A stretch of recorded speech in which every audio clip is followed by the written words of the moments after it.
Welcome to the Freo Doctor Uncensored, with me, your host Maria Vusic, where unedited conversations ride on the cleansing breeze of the Freo Doctor. We are going to look at the broken footpaths, the grubby streets, from blocked drains to the unexplained decisions within council meetings, governance, finance, and yes, even the shenanigans that impact on us, the ratepayers. You will hear the voices of those with the questions and the answers.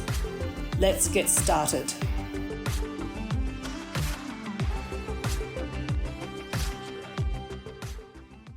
What's a public benefit? Well, most developments, there should be some public benefit in terms of amenity for the city, and we used to have cash in lieu for car parking and all sorts of monies that used to be handed over to improve parking and transport, but that seems to have gone. So a lot of the money that used to come in from developers doesn't anymore. But there is one very small thing that they're supposed to do, and that is the percent for arts. So 1% of these projects is supposed to go into some sort of public art installation. But unfortunately, most of them have been so unappealing and disappointing that it hasn't really worked. And in this case, they tried to refuse to pay the money. They just said, we don't want to pay it. And so the council was probably going to insist that they do. And I suggested to the architect that the money should be spent across the road in Pioneer Park. That's a very degraded area thanks to the state government and the council. It's supposed to be a park commemorating the builders of the Fremantle Port, and it's just a bit of a wasteland. So they could redo, for example, the wishing well or some installation. Put some money into the park, and that would be allowable. So we think any developer coming to Fremantle should demonstrate what it is that they are doing to upgrade things or provide something that the public can benefit from, not just simply for some rich people on the roof. Well, look, isn't it always a balancing act? The return needs to be both to the city, both to the developer, to the person who purchases these apartments, and to the general community. Otherwise, there's winners and losers, and everybody loses then. Would you not say that? Oh, absolutely. But what we're seeing with JDAP in particular is that they are approving things of a vast scale, way over and beyond what councils normally would have approved. And so when you've got this extra scale, it's actually diminishing the public benefit. It's actually taking away amenity from the public because of overshadowing and extra costs for the community in terms of providing infrastructure. So there's a lose-lose situation at the moment. Thanks to JDAP. There is very much a lose-lose situation. John, I want to go to a submission which was made by Tom Perigo in relation to this particular application. Now, he was the former CEO of the National Trust for 25 years, and he's well placed to make a comment, more than a comment, but a professional evaluation of the application. And this is what he says. Both the Heritage Council and the Fremantle Heritage Officer have reinforced my opinion. They have little to no understanding of heritage values. Just my opinion, of course, but their focus on the tangible architectural values and corresponding justification by mitigating factors of internal architectural or external window treatments of one building is not only madness, but pure ignorance for a state precinct registration. It seemingly smacks of gross incompetence, in my humble opinion, and if permitted, the actual impact on the other 250 plus buildings will see a proliferation of development and a free-for-all over time. What is your reflection on this quote, which came from his submission to the council? Well, I couldn't say it any better, because that is hitting the nail very much on the head. And Tom is speaking now independently. Before, when he was CEO of the National Trust, he obviously had to, it was slightly more caged in his comments perhaps, but he's free of those restrictions, and he's reflecting his 25 years experience, not just in WA and running the National Trust, but also as the CEO of the National Trust of the whole of the country. So I think he's hit the nail on the head, and people should reflect on that.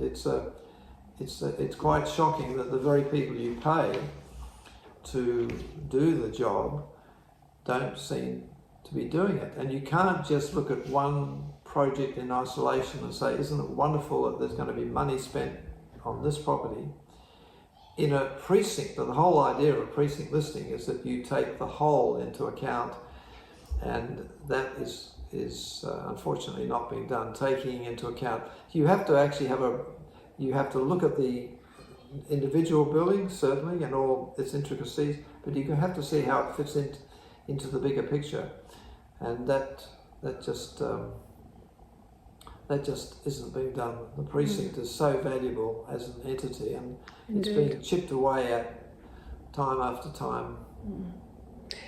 He also continues, and he says, "This is not the developer's fault.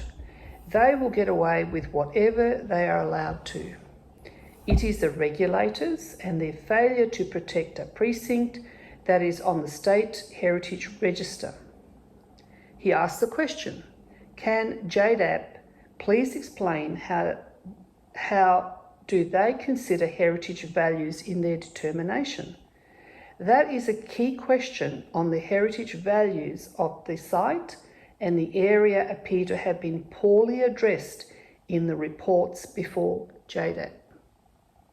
Once again, what do you say, John?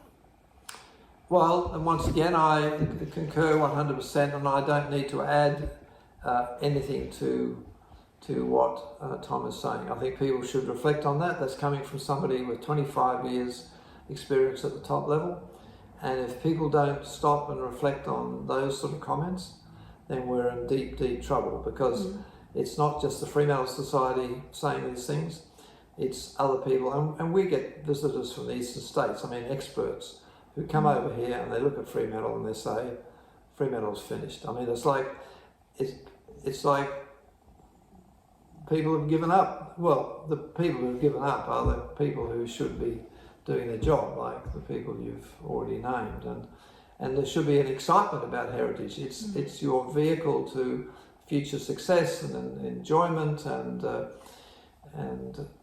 it's part of your soul to appreciate something, a treasure you've been handed down from previous architects. You think of what we've got here, largely gold rush architecture, but put together by an incredible array of talented people. And of course you've got all this history, the magnificent history, the social history and everything else. And that's the treasure to be built on. It's not something that you just think, oh, we've got to get in there and develop it.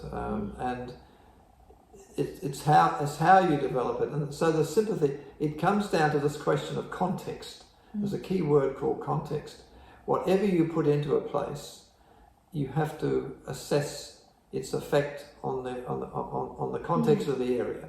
So when JDAP, the same with Twiggy Forest Hotel, when they said, 6 stories looks fine, we'll stick 6-story hotel there, they've got to understand that what they're doing is actually saying to every property owner down South Terrace, on South Terrace, you now can come to council and ask for 6 stories. And South Terrace is all 1 and 2 stories.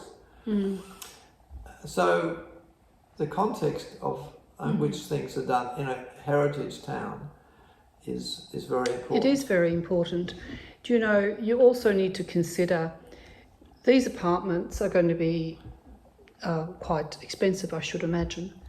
But what I have seen in the last 20 years, real estate prices have really boomed in South Fremantle and various, and also in our inner suburbs. But there hasn't been a boom in the city. And I should imagine there's a good reason for that as well. You can put your expensive apartments up there. You know, for some people, X millions of dollars is just small change. But you would expect a vibrant nightlife. You will expect to have areas where, you know, parks, certain amenities. You will expect certain social behaviour not to be around. You will expect to have your streets cleaned. You will. There's a whole heap of expectation. You expect your drains to work. There's a whole infrastructure services which local government are responsible for, and to some degree state government. Do you see that infrastructure in place to attract a certain type of buyer into Fremantle that will, over a short period of time, because everybody else's properties have gone up, they will actually increase in value? Well, you've picked on something very important, which is actually a hidden story of Fremantle, that real estate around the suburbs of Fremantle is booming, but in the CBD there's a lot of evidence that the prices have stagnated since Mr. Pettit was mayor and Councillor Fitzharding was mayor. The prices have stagnated, and that's because of the lack of things you were talking about. And I don't think council has a clue how to build a city. And when the mayor comes out and makes a statement like, "Oh, we want 10,000 more people living in the middle of the town," the CBD. Now, where did you get that figure from? Because that's not council policy. Council had a policy to increase the population living in the city, which is a great, an important thing to do. But you do it softly, carefully, and you want to bring people in who want to stay here. And building a city is all those things you mentioned. It's about cleaning the streets for a start. It's about making the antisocial behaviour issue dealt with, and have the amenities so that you actually can buy some food and have a delicatessen and whatever you need to live in the city. You want people to move into town and live here, then it's a mixture of things. And it's not, at the moment, it's just a focus on alcohol. It's like development after development after development seems to be alcohol. That's not really how you build a city. There's a lot more to building a community, and there's a lot more that goes into attracting people into the city that, as you say, would last some years, or build a long-term relationship with the city. And certainly we have not been covered in glory in that way, because you know, all you have to do is go out there and have a look at what a reduction in basic services that we've had as ratepayers, and how much rates have increased over the last 20 years. Indeed. Now, John, you know, we're coming to the end of our chat, and why I like talking to you, John, is that you've got a whole heap of information that is really not readily available out there in the community. When I have a look at, when you say, look, this is a building that 30 years ago we saved. And this was a beautiful book called Fighting for Fremantle. And I would recommend every Fremantle resident go and buy the book, because it really is a success story of ordinary people standing up and saving their heritage, particularly what's left of it now in the West End. They were almost the guardians. You had a lot more cooperation between the mayor, the councillors.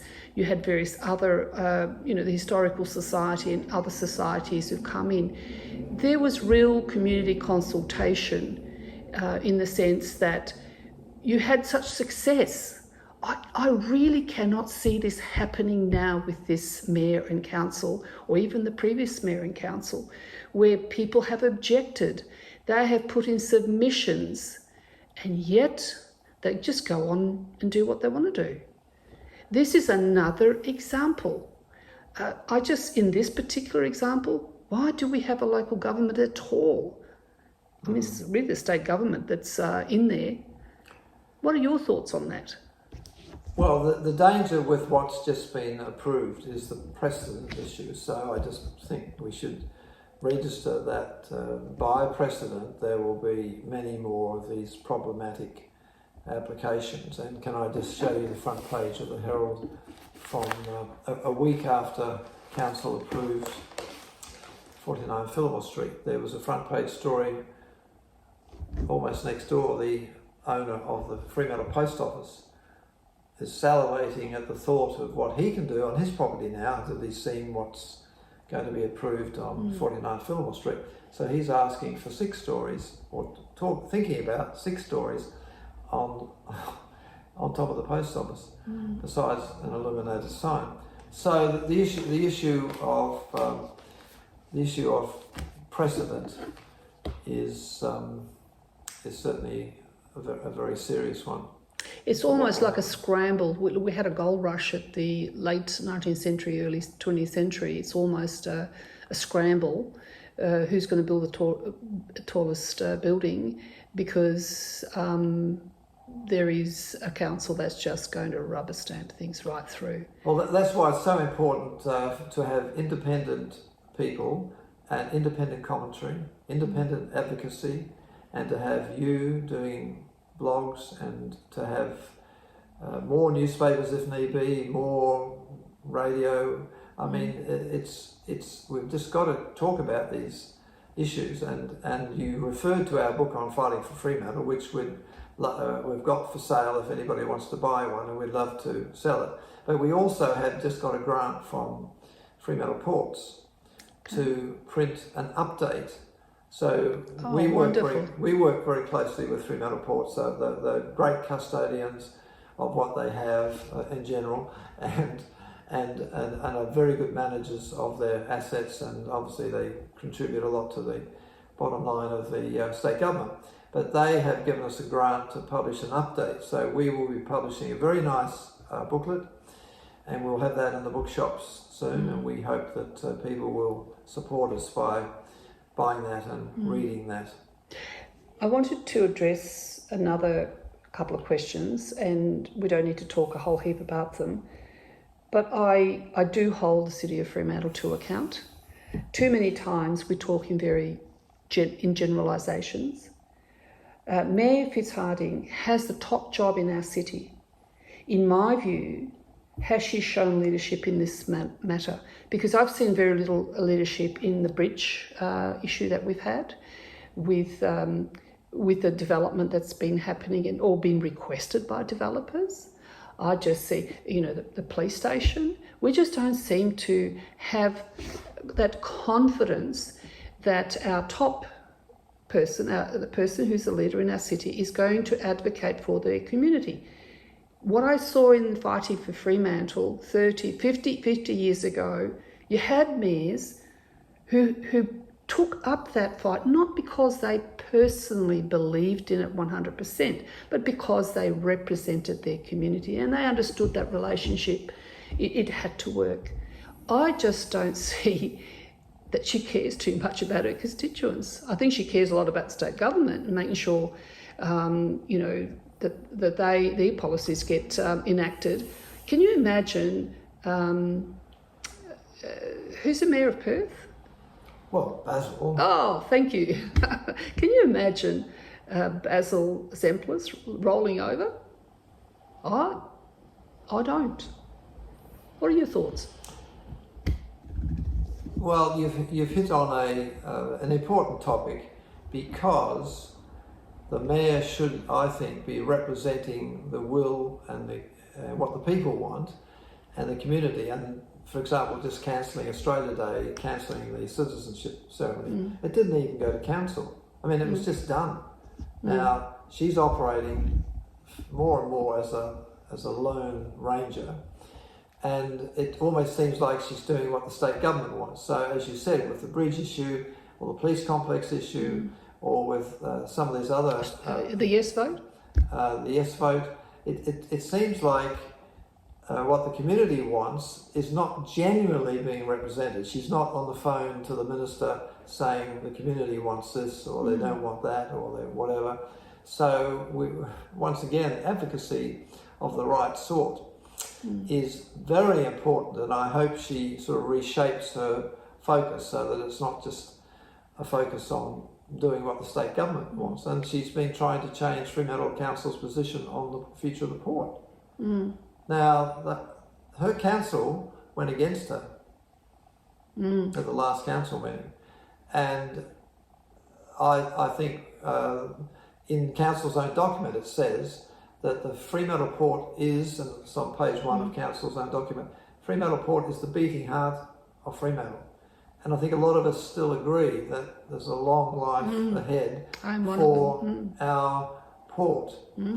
And just to roll over and say, okay, get it out of here and go down to Coburn, I think that's a bit premature. So we all want a good future. We want future of Fremantle, whatever that might be. We want that to be fantastic. But it can't be thought bubbles, because this thought bubble, for example, of 10,000 people living in the very centre of the town is now becoming council policy. And how in the hell do you make that work? Unless you start, inviting skyscrapers in King Square. Well, 10,000 people require millions of dollars infrastructure, and I would say that we are lucky in some odd way that our finances are so bad, is that those thought bubbles don't get too much oxygen, because you need money for that. So it's almost a little bit of a saving grace, but not the type of grace that we would like to have in Fremantle. Yes. Now, on that note, John, I want to thank you for coming and talking about heritage. I don't think there is a more qualified person in our city who has your knowledge. But not many people know that this is a volunteer position. What our councillors miss is that they're all paid. They're paid out of our rates. But we have yourself, we have other community groups out there who actually do their civic duty, and they go out there because they're very passionate about their community. So I want to thank you personally. I want to have you as a regular guest, because I think this is not going to be the first or the second conversation we have about our heritage. And I want to get the ordinary ratepayers and residents of Fremantle to get excited about the Fremantle heritage. Like that book, it says, Fighting for Fremantle. We need to be warriors. We need to have those warriors back. Yeah, and we're not just against bad development. We actually put forward a lot of proposals. We spent a lot of time on research. We put forward good proposals, and they go straight in the rubbish bin. So whether it's Notre Dame we work with or council, we are making good suggestions, but it's disappointing when we don't get the traction that I think community groups need. Yeah. Once again, thank you so much. Thank you. Thank you for tuning into Freo Doctor Uncensored. Catch you in the next episode.